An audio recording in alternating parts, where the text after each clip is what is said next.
The carnival was in town Saturday night, and the chief carnival barker, Oscar de la Hoya, was on full display. How'd you like the Triller broadcast? Well, before I even go there, I wore this sweatshirt for a reason. Because I'm sure that all the fanatics, all the crazies out there, and fans, they're real fans. They have their right to, and I admire them for being loyal and for being behind somebody. But all these Paul fans, they will believe that he's ready for either one of these guys. Matter of fact, that they might just be tune-ups for the next one for Paul.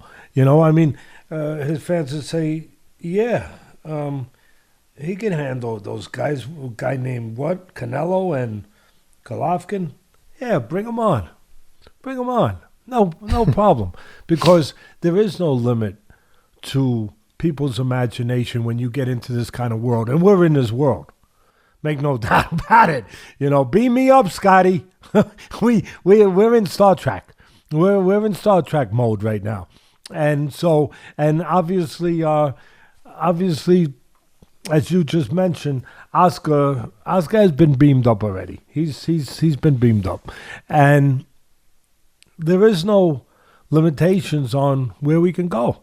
These two guys, cannon fodder, cannon fodder, baby.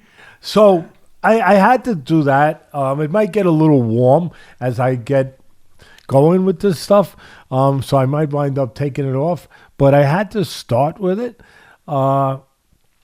As far as the production, are you still high? Here's the thing.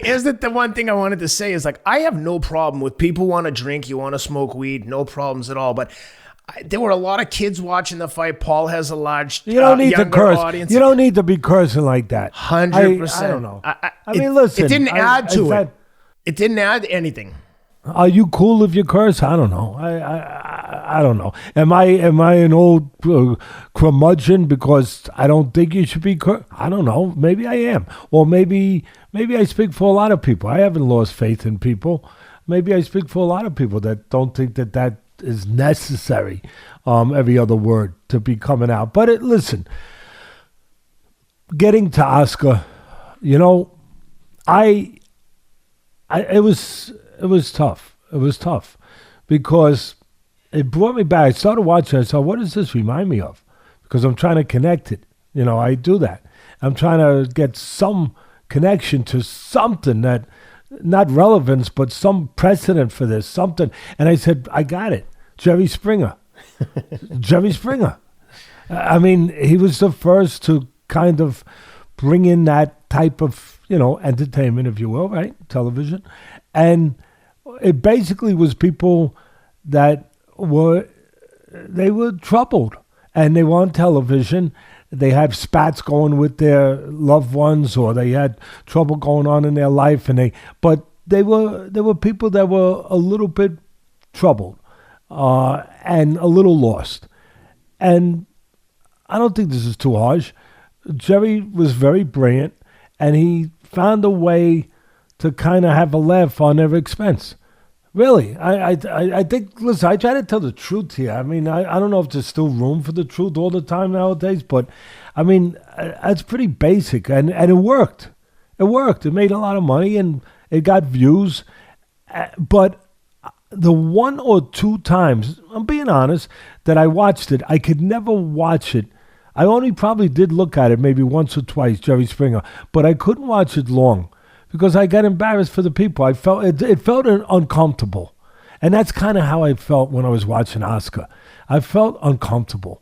I felt like he's got problems, but I didn't want to be part of the problem. I didn't want to be part of the laughing at his expense. I just didn't, just like I used to turn the Jerry Springer off.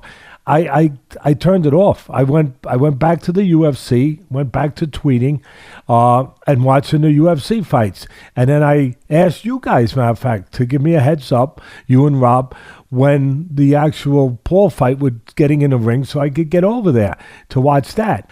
Again, you brought up Oscar, you brought up that part, rightfully so, brought up that part of it first. That's all I can tell you, the truth. That just like the Jerry Springer, I don't get kicks out of watching people suffer, out of watching people, get laughed at. It's I don't feel comfortable doing that. And that's why I went away from it. Frank Mir had a good comment. He is the former UFC heavyweight champion, lost a decision to Steve Cunningham on the undercard of that Triller show.